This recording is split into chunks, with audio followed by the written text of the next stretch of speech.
Hello, everyone. Let me start by introducing myself. My name is Eileen, and I am a stay at home mom with three amazing kids who decided back in April that the time has come to take control over my weight.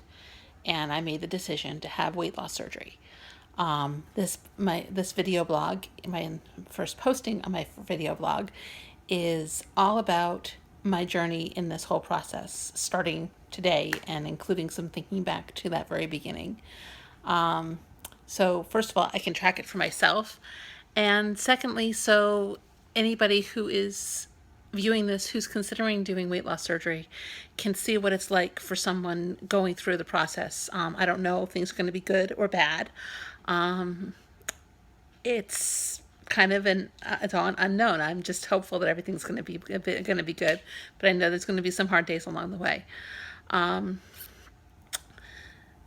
I went to my first visit with the surgeon was on May 10th of 2017, and at that time I weighed 376 pounds.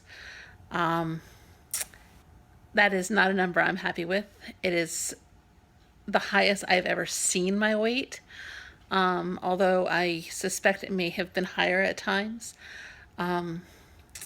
But I have been struggling with my weight since I was in high school. I went on my first real diet my senior year in high school. I went on Weight Watchers, and I was very successful with it. I lost the weight I wanted to lose, and I went off to college, and I continued to lose weight while I was in college. Little did I know I had become anemic, and the weight, despite whatever I was eating, was continuing to come off, and I ended up fairly emaciated, which, given how I am now, is almost, in some respects, kind of wish I was kind of back there again. But that's not healthy, and it's not a good way to be. Since then, I've tried Atkins. I've tried working with a life coach. I've tried just doing the things myself. I've tried Slim Fast.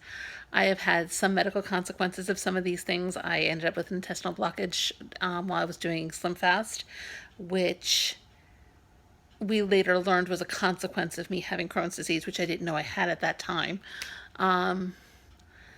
And but my weight always came every time I was successful at losing weight, could not be successful at maintaining it. And about 5 years ago, my mother had gastric bypass surgery, and we were with them in Cancun, in Mexico on vacation, at their timeshare. And while we were there, they had mentioned, maybe you should, to both me and my husband, maybe we should both consider trying this. And I had already been thinking about it in the back of my mind. I had never said anything out loud to anybody, but for the first time when we were there, I did say something out loud. And so did my husband, which surprised me. I did not think that he was considering this in any way, shape, or form. And now the two of us have been going through this together. My surgery is scheduled for November 15th, 2017. His is scheduled for October 4th, 2017. So he is just about 6 weeks away from his surgery. I'm about 12 weeks away from my surgery. And together we have been doing this. We've had all of our appointments with the surgeon's office together, generally officially back to back, but we're always in there in the room when the other one's having their discussions, and serving as a support mechanism for the two of us. And then we've done our individual appointments separately. There's a lot involved in preparing to do bariatric surgery. For both of us, we have decided to do the gastric sleeve. I'm not 100% sure the full justification of my husband's case, but in mine, it really is a consequence of the Crohn's. I went into this process thinking that the bypass was going to be my best option, given what I know and given my mother's history with it and how successful she has been. But because I have Crohn's and I have fistula disease, which means I have tears throughout my intestinal tract, the doctor was concerned that that level of surgery and that level of long-term consequence was going to be introducing more opportunities for fistulas to form, and therefore doing the bypass really was not going to be the wisest move in my case. Whereas the sleeve, everything is kind of contained within the stomach, and it should be a little bit easier to reduce the likelihood of having recurrences of the Crohn's, which I've been in remission for probably about 10 years, somewhere between 10 and 11 years since I've had any flares. And honestly, I would like to keep it that way. Having a Crohn's flare is no fun. It always ends up with me in the hospital in a lot of pain, and often coupled with another surgical procedure. So we have our plan. We're having our surgery. We're having our surgery 6 weeks apart, which is a good thing because it gives him time to recover before I have to have my surgery. We do have 3 kids. We have a 12-year-old, and we have a 12-year-old boy, and we have 10-year-old girl boy twins. Both of the twins have autism, and several other diagnoses as well. And really, we need one of us to be ever present and really able to manage the normal routine. We're lucky, even though we don't have much family locally. We have various members of our families who have volunteered to come and stay with us as we're recovering. Specifically, as I'm recovering, because my husband's going to have to go back to work. I'm a stay-at-home mom, so I have a lot more flexibility in my schedule. And to help keep the kids' routines as normal as possible, so they can continue with all their activities. They can continue going to school without having to work, and while we're going to be in a position where we're somewhat incapacitated and unable to do things like drive them. We anticipate a very short hospital stay. It's only supposed to, if we're officially, the plan is to not actually for either of us to be actually admitted. We're going to be what they call under an observation visit, which means be in the hospital for 23 hours or so after the surgery. But again, the details of that, I'll have to figure that out as we get closer. But so far, we have gone through most of the preoperative required medical tests that they expect us to do. We have both had a mental health evaluation. We have both gone to to see a nutritionist. We have gone through an exercise program. We have done the blood work and the chest x-rays and the cardiac clearance. We've done sleep studies, and much to my surprise, I discovered that I have fairly severe sleep apnea, something that I never realized I had. I never really never noticed the symptoms. And I'm having my follow-up study in a month or so, following which I will probably be getting a CPAP machine. My husband, we actually did know he had apnea. We just didn't know how severe it was. And he is now living with a CPAP machine at home, and has learned how to fall asleep with it. Hopefully it won't take me as long as it took him. It took him over a week to really get used to it.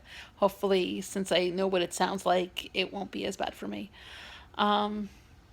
But that's kind of our history right now. Like I said, we have a long way to go. But I wanted to give you some numbers. I decided to start doing this because a friend of mine had forwarded me somebody else's video blog, and the specific post being 1 year out from surgery. And to say that it was successful for her would be an understatement. She also had the gastric sleeve done, and it really was inspiring to listen to what she had to say. It was what she called surgiversary, or it was close to her surgiversary. And she was really talking about how many doubts she had going into the procedure, and how her life has really changed for the better. It's not just about the weight loss, it's about everything. And I have discovered that there are so many things that are already getting better just in this short period of time, where I'm learning about myself and learning how to balance my diet, how to be there, how to I no longer feel like I have to eat all the time, which is something that I've always had to deal with in the past. Right now today is August 25th, and I wanted to give some numbers so that I can keep track of this, because these are numbers that I anticipate will be dropping. Like I said, when I first started this process, the first time I visited the surgeon, I weighed 375 pounds. I'm sorry, 376 pounds. When I weighed myself 2 days ago, I was down to 332.8 pounds, which granted is a different scale, but that's down over 43 pounds. And that's before the surgery. That is with me just changing what I eat, increasing the exercises. I bought a Fitbit, and I may not necessarily be making that 10,000 step a day goal that they recommend, but I'm not there yet. I'm not. For me, my biggest goal is making sure one of the little mini things that they have on a Fitbit is that you need to walk 250 steps every hour basically during the business days, but you can set those hours whenever you want. And I've set them from between 8 a.m. and 5 p.m. so that there's 9 hours, including the 4 o'clock hour. And it is my goal that every day I get my 250 steps every hour. If I can, and as I continue doing that, I know that I'm doing something. But the other measurements I just took last night, and I don't like any of these numbers for the record. But this is where they are right now, and that's what I have to look at it, and I have to hope that they come down over time. My bust is currently 56 inches, my hips 58 and an eighth inches, my waist is 51 and a quarter, and my left calf measures 25 inches.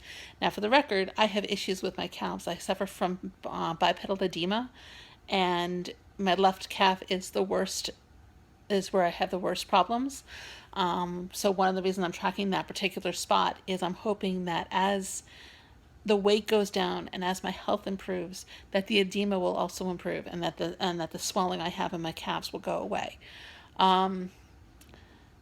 Will that be the case? That's the one. When I asked the nurse practitioner during my last visit, that was something that she said should improve, but it's not going that she doesn't anticipate it's going to go away.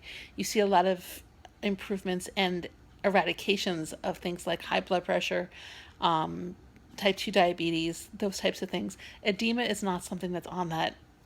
It's going to go away if you lose the weight, but it definitely is supposed to improve. So that's kind of something I'm waiting to see what happens. But that's my starting point. This is my first video blog post, and I'm going to try to post, I guess, about monthly or so, and we'll kind of see what happens. But I guess that's about it. Thank you for listening, and I hope that anyone here who is considering doing weight loss surgery will consider following me and will watch me go through this journey and consider it for themselves, or at least recognize that this is my experience, because everyone's just like all personal journeys. Everyone is unique. Everyone has their own experiences, their own revelations, and I wish you luck in whatever you decide to do. Thanks so much, and looking forward to talking to you next time. Bye.